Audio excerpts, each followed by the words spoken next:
This is Cosplay Chris Nightly News. Now with your host, Chris Stanley.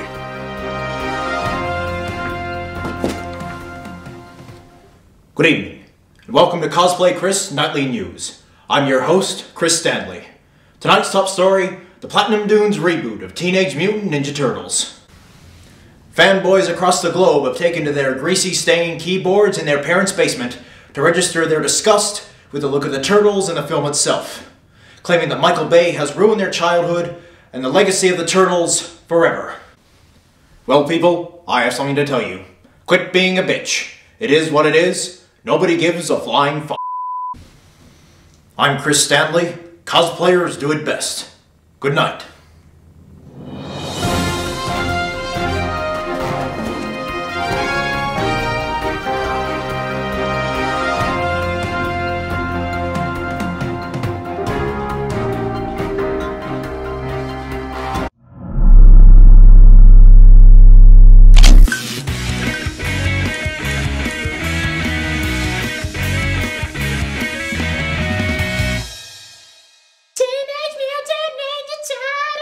Is directed by Jonathan Leesman and produced by Michael Bay's production company Platinum Dunes. Now this film has been incubating for quite some time with a change in script and directors pushing the release date further and further back. And as of 2014, we finally got it! Is this film a masterpiece? No. Is it entertaining? Hell yes. First off, the story. The story didn't really know what it was doing, and to be honest, there wasn't really much of a story. Shredder's got some diabolical plot, yada yada yada, and it just felt like a bunch of scenes put together. Nonetheless, it was still awesome to finally see an updated version of the Turtles on screen. Now this is a spoiler-free review, so I'm not going to give anything away in terms of the Turtles' new origin story. Now this origin story is a lot different from what we've seen in previous incarnations of the Turtles. Some people hate it, while to be honest, I didn't really mind it. I actually liked how it played out and thought it was kind of original. Secondly, the most controversial topic of this film, the look and design of the Turtles. A lot of people have been giving the look of the Turtles absolute whilst me, I love the new look. They look rough as guts and all look like they've done a cycle of Dynabol. Heroes in a half shell. The visual effects animators have done an amazing job bringing this motion capture work to life by giving the Turtles their own personalities and identities.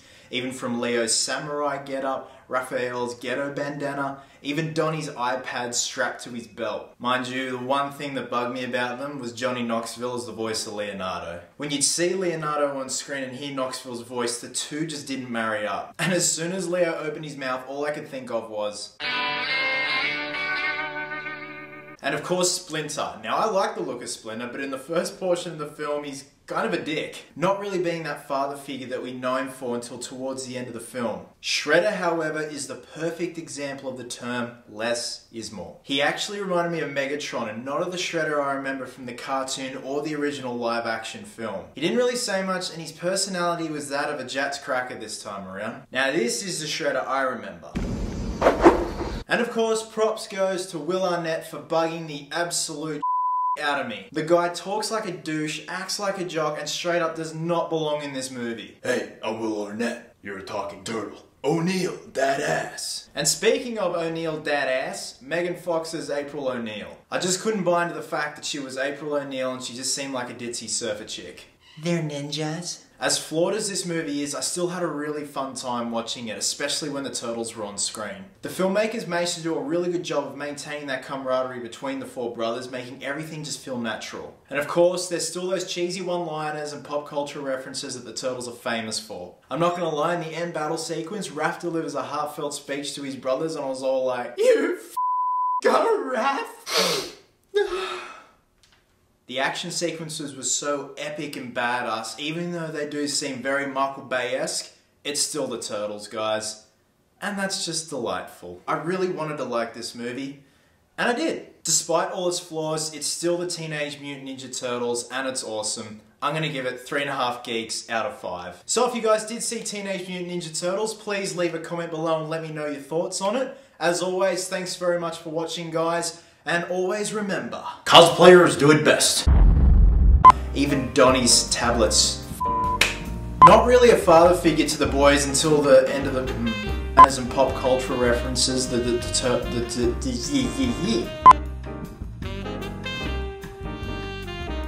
Hey, I love the new look.